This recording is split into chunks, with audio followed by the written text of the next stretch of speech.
Slimáci, nikdo je nemá rád. Ohlodávají nám naší zeleninu. A proto jsem udělal ohradní na slimáky. Představte si, že olíznete 9V baterii.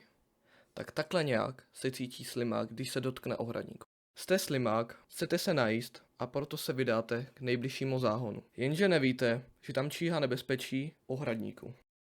Funguje to takhle. Slimák přijde, myslí si, že si sní své kedlubny, které nejsou jeho. Proud proletí jeho tělem a on dostane šok.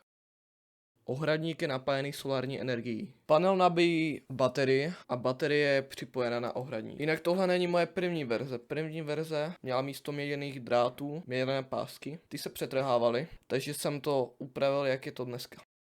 Další problém byly rohy, kde mohli slimáci obejít ohradník, takže vlastně byl k ničemu. Teď to je udělané s síčkou, která je tam přidělaná. Hlavně dobře připevněte dráty, jinak se vám stane zkrát jako mě a to nechcete. Ještě vám potřebuji říct dvě věci. Jedna, že tohle není můj nápad a už jsem to viděl na YouTube. Po velmi rychlém prozkoumání YouTube jsem zjistil, že to udělalo hodně lidí, takže nejsem originální. Bohužel. A druhá, nevím, jestli to 100% funguje, protože jsem ještě neviděl žádného slimáka. Tak vám aspoň pustím kousek videa od někoho, kdo dělal něco podobného, co já. Můžete se potom podívat na jeho kanál, dám ho do popisku. A tady jde přesně vidět, jak dostane šnek šok, jak v našem nákreslu.